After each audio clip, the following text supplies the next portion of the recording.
ตัดสินใจแต่งงานเสียทีถ้าแต่งเดือนสี่สินสอดจะเอาเท่า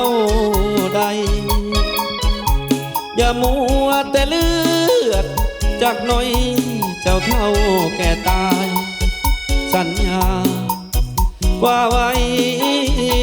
จะแต่งในเดือนกุมภาเดือนกุมภาอายก็มา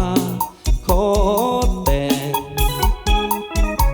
บ่มีใบแดงสิเอาบ่แก้วตาเจ้าบอกรอก่อนว่ายังบ่ถึงเวลาไอ้รอจนสิ้นหน้าเลยหมดค่าเหมือนเดิม